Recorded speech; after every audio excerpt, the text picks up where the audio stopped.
Good morning, student. So today let's start chapter number 7, saying without speaking in your EVS workbook. So open your page number 27 in EVS workbook and heading is saying without speaking. जो अभी हमने text book में देखा कि बिना बोले हम बात कैसे कर सकते हैं. So we know about the happenings around us through five senses: ears, eyes, tongue, nose and skin. तो हमें पता है कि हमारे आसपास क्या हो रहा है. ये हमें कैसे पता चलता है? हमारी बॉडी में जो सेंस ऑर्गन है उसकी हेल्प से. तो आपको सेकंड स्टैंडर्ड में पता ही होगा कि हमारी बॉडी में टोटल कितने सेंस ऑर्गन है. 5 सेंस ऑर्गन है. फर्स्ट है ear, eyes, tongue, nose and skin. तो हमारे कान, हमारी आँखें, हमारी टंग, हमारा नोज़ और हमारी स्किन. तो ये टोटल 5 सेंस ऑर्गन है. ईयर से हम सुन सकते हैं, आइज़ से देख सकते हैं, टंग से हम जो खाना खाते हैं वो टेस्ट कर सकते हैं, नोज़ से स्मेल कर सकते हैं और स्किन से हमें फील होता है. Apart from seeing our eyes express our feeling. तो ये सब के बाद भी जो हमारी आँखें हैं वो क्या बहुत कुछ बोलती है कि हम हैप्पी है, सैड है या फिर एक्साइटेड है, जो कुछ भी है. Blind are those people who are unable to see. तो जिसके पास आंखें तो होती है बट वो उससे देख नहीं सकते तो उसको बोलते हैं ब्लाइंड. जिसकी आंखें होने के बावजूद भी वो देख नहीं सकते. Those who can not hear are called deaf. और जिसके पास कान तो है बट उसको आवाज़ नहीं सुनाई देती, वो सुन नहीं सकते, तो उसको बोलते हैं deaf. Those who do not have speaking ability are known as dumb. और जिसके पास आवाज़ नहीं है, गला तो है बट उससे आवाज़ नहीं निकलती है, वो बोल नहीं सकते, तो उसको बोलते हैं डम. जो देख नहीं सकते उसको बोलते हैं ब्लाइंड. जो सुन नहीं सकते उसको हम बोलते हैं डीफ. और जो बोल नहीं सकते उसको हम बोलते हैं dumb. Both deaf and dumb people convey message and follow a conversation using sign language और मुद्रास. तो देखो, जिसके पास आंखें नहीं है वो देख ही नहीं सकता तो बात कैसे करेगा. बट जो सुन नहीं सकता या बोल नहीं सकता वो अपनी बात और या तो अपना मैसेज है वो एक दूसरों को कैसे बताता है, साइन लैंग्वेज से या तो उसके हाथों की मुद्रा से बताता है. Both deaf and dumb people और any other kind of physically challenge people should be treated with respect and equality. तो जो बोल नहीं सकते या देख नहीं सकते, जो सुन नहीं सकते, तो इन लोगों को भी हमें उसका मजाक नहीं उड़ाना चाहिए. तो वो उसकी बॉडी में एक जो फीचर है वो कम है तो उसकी जगह उसको कुछ ना कुछ तो एबिलिटी दी होगी जिससे वो अपना काम कर सके. तो उसको भी हमारी तरह सेम ही ट्रीट करना चाहिए और उसको भी रिस्पेक्ट देनी चाहिए. Have you played the game dumb Sharaj. के आपने कभी डम शराज खेली है? वी ऑल हैव और some of us have played this game. तो हम में से किसी ना किसी ने खेली होगी और किसी ना किसी ने नहीं खेली होगी. In this game there are 2 group. ये गेम में क्या होता है कि 2 ग्रुप होते हैं. Each group is given a piece of paper with a situation to enact. तो इसमें क्या होता है कि 2 ग्रुप होते हैं, दोनों ग्रुप में से सबको एक एक चीट दी जाती है, चिट्ठी दी जाती है जिसमें उसको कौन सा एक्ट करना है वो लिखा है. Each group read it and prepare a silent act. तो सबको अपने पास जो चीट आई है वो रीड करनी है और उसमें क्या लिखा है वो प्रिपेयर करना है. After the act is prepared. अपना जब एक्ट प्रिपेयर हो जाए, तैयार हो जाए, the groups have to perform one by one. Others will guess what is being acted out. तो फिर जैसे प्रिपेयर हो जाए फिर सबको 1 बाय 1 आना है और उसको एक्शन करके दिखानी है. तो बाकी सब गेस करेंगे कि ये क्या कर रहा है. देखो यहाँ पे पिक्चर में दिखाई दे रहा है कि नहीं. एक बॉय एक्शन कर रहा है तो बाकी सब उसको बता रहे हैं कि वो कौन सी एक्शन कर रहा है. तो वही गेम को हम बोलते हैं डम शराज. बट उसका एक रूल होता है कि उसमें बात नहीं कर सकते या बोल नहीं सकते. Now page number 2828. So question 1, answer the following question. Question के आंसर नोट डाउन करने हैं। तो इसमें तो हमें आंसर की स्पेस दी है, तो आंसर हमें वर्कबुक में ही नोट डाउन करने हैं। So first, do you like the game dumb Sharaj? क्या आपको डम शराज की गेम खेलना पसंद है? तो मुझे तो खेलना पसंद है, तो मैं लिखूँगी yes I like the game dumb Sharaj.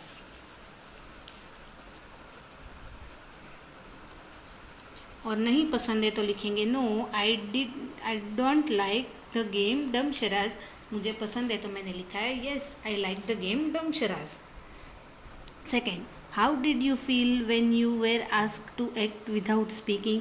तो ये गेम में जब हम बोल नहीं सकते, बिना बोले ही हमें हमारी बात बतानी है, तो आपको कैसा लगता है? तो बहुत डिफ़िकल्टीज आती है कि नहीं? तो ये कैसा होता है? डिफ़िकल्ट होता है कि बिना बोले ही अपनी बात कहना बहुत डिफ़िकल्ट होता है। So I feel sorry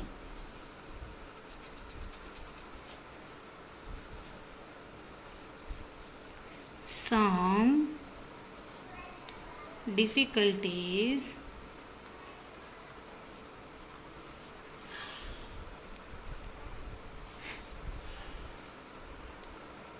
when asked to act without speaking।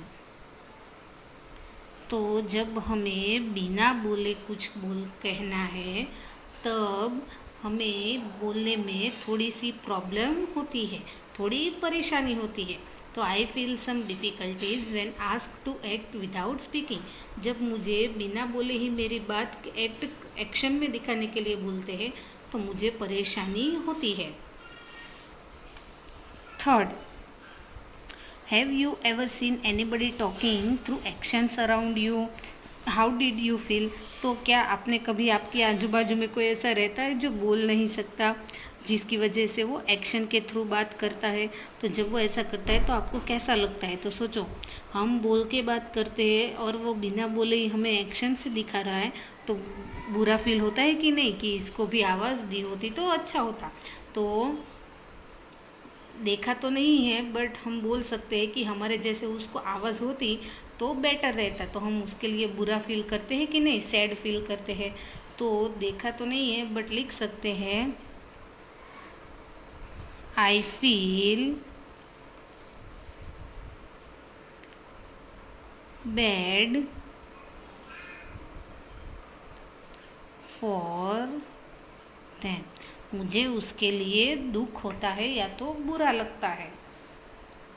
Now most of us have been gifted with the ability to hear and speak। हम में से बहुत सारे लोगों को तो गॉड ने हम बोलने के लिए और सुनने के लिए जो एबिलिटी है वो गिफ्ट की है। बोलने के लिए आवाज़ दी है और सुनने के लिए कान दिए हैं। But unfortunately there are some people who can neither speak nor hear, they talk through actions. But हम में से कोई ऐसे भी है जिसको भगवान ने या तो कोई सुन नहीं सकता या तो कोई बोल नहीं सकता। तो ऐसी एबिलिटी भी दी है, तो वो लोग बात कैसे करते हैं? अपनी एक्शन से बात करते हैं। So question 2, have you ever met such people who can not hear और स्पीक? तो क्या आप कभी कोई ऐसे इंसान से मिले हो जो सुन नहीं सकता या बोल नहीं सकता? How did you feel when you met them? तो आप अगर उससे मिले हो तो आपको कैसा फील होता है उसको मिलकर? Did you try to help them? क्या आपने कभी उसकी मदद करने की कोशिश की है? What difficulties did they face? तो उन लोगों को या तो वो बोल नहीं सकते या सुन नहीं सकते, तो उसको क्या डिफ़िकल्टीज आती होगी, उसको क्या प्रॉब्लम्स होती होगी? Right in a few sentence. तो ये हमें सेंटेंस में लिखना है। Okay, so one by one हम क्वेश्चन का आंसर नोट डाउन करते हैं। तो अभी तक हम मिले तो नहीं हैं, बट कभी ना कभी तो ऐसे लोगों से मिलना होगा ही। तो लिखते हैं yes I met such people who cannot hear और स्पीक। हाँ, मैं वो बोल नहीं सकते या सुन नहीं सकते ऐसे लोगों से मिला हूँ। तो उसको देख के हमें क्या फील होता है? तो उसको देख के हमें बुरा फील होता है, तो लिखेंगे I feel bad for them. मुझे उनको देख के बहुत बुरा लगता है कि उनको आवाज़ नहीं दी है या उसको एबिलिटी नहीं दी है कि वो सुन नहीं सकते। तो आपने कभी उसकी हेल्प करने की कोशिश की है? तो हाँ, उसकी हेल्प करेंगे या तो की है। So yes, I try to help them. हाँ, मैंने उसकी मदद करने की कोशिश की है। तो उन लोगों को क्या डिफ़िकल्टीज होती होगी कि वो बोल नहीं सकते या सुन नहीं सकते। सो क्या डिफ़िकल्टीज होती है वो लिखते हैं। So they face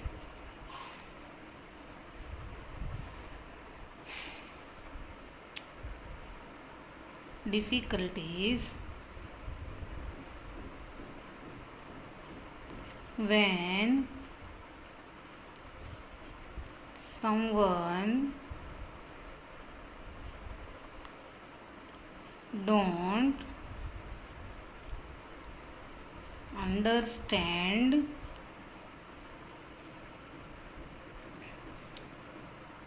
the meaning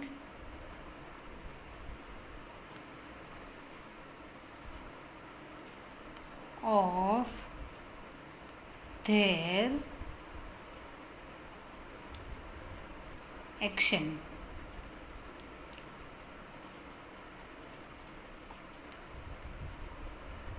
Actions और मुद्रास। हाँ, उन लोगों को परेशानी होती है कि जब सामने वाला जिससे वो बात कर रहे हैं वो अच्छी तरह से वो क्या बोलना चाहते हैं वो उसकी एक्शन या तो उसके हाथों की मुद्रा से नहीं समझ पाते, तब उन लोगों को बहुत डिफ़िकल्टीज होती है ना। Page number 29। तो ये तो बहुत अच्छा क्वेश्चन है, फटाफट हो जाएगा। तो देखते हैं कि क्या करना है। Question 3, we all express our self. हम सब अपनी बात रखते हैं। समटाइम्स वी आर हैप्पी, कभी कभी हम खुश होते हैं। समटाइम्स सैड, कभी कभी हम दुखी होते हैं। वाइल समटाइम्स एंग्री, और कभी कभी तो हम गुस्सा भी होते हैं। Match the following words with the emoticons given below.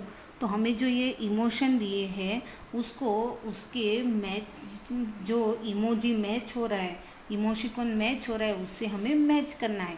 तो देखो यहाँ पे ABCDEFG तो दिया हुआ है। तो मैंने ये इमोशिकॉन, जिसको हम शॉर्ट फॉर्म में क्या बोलते हैं, इमोजी बोलते हैं, तो उसको भी वन लेबल दे दिया है 1 2 3 4 5 6 7। तो अभी हम मैच करना स्टार्ट करते हैं। सो फर्स्ट दिया है सैड। तो सैड होते हैं तो मुंह पे स्माइल तो होती नहीं है, एकदम उदास जैसे होते हैं। तो सैड के लिए कौन सा इमोशिकॉन मैच हो रहा है? नंबर 4। तो 4 की बाजू में लिख देंगे A सैड। B excited. तो एक्साइटेड होते हैं तब क्या होता है कि क्या होगा क्या होगा, कभी कभी तो हंसी भी निकल जाती है, ऐसा कुछ होता है कि नहीं। तो एक्साइटेड होते हैं तो कैसा फेस बन जाता है, जो नंबर 5 में है वैसा। तो 5 के साथ मैच हो गया B। ना एंग्री, एंग्री होते हैं तब तो आंखें बड़ी बड़ी हो जाती है, फिर दांत दिखाई देते हैं, ऐसा फेस बन जाता है कि नहीं। तो कौन सा इमोशिकॉन मैच हुआ? Number 7 happy. हैप्पी के लिए तो कौन सा इमोजी मैच हो रहा है, कुछ लग रहा है आपको? तो कौन सा मैच हो रहा है? नंबर 6, तो D।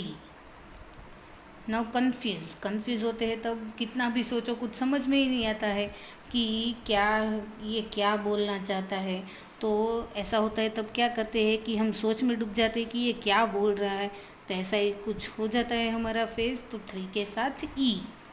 नो सरप्राइज़, हमें सरप्राइज़ मिलता है। सोचो हमारे बर्थडे है और हमारे मम्मी पापा हमें गिफ्ट दे रहे हैं, बट हमें पता नहीं है, तो हम कैसे सरप्राइज़ हो जाते हैं कि नहीं। तो सरप्राइज़ होते हैं तब हमारा फेस कैसा हो जाता है, ऐसा कुछ हो जाता है, या फिर फर्स्ट वाला है वैसा हो जाता है कि ये क्या बोल रहा है, कुछ समझ में नहीं आ रहा है, या हमें सरप्राइज़ मिला है, तो क्या आ जाएगा एफ। और जी स्कैट, जब हमें डर लगता है, तो डर लगता है तब आंखें खुली हो रह जाती है और मुंह भी खुला रह जाता है कि नहीं, तो टू के साथ हो गया जी। तो सभी इमोशन के साथ मैच हो गए। सो आज के लिए हम यहाँ पर ही स्टॉप करते हैं। नेक्स्ट लेक्चर में हम पेज नंबर 30 से कंटिन्यू करेंगे। तो आपका होमवर्क क्या है कि ये जो एक्सरसाइज है वो आपको आपकी वर्कबुक में ही फिलअप करनी है। Thank you.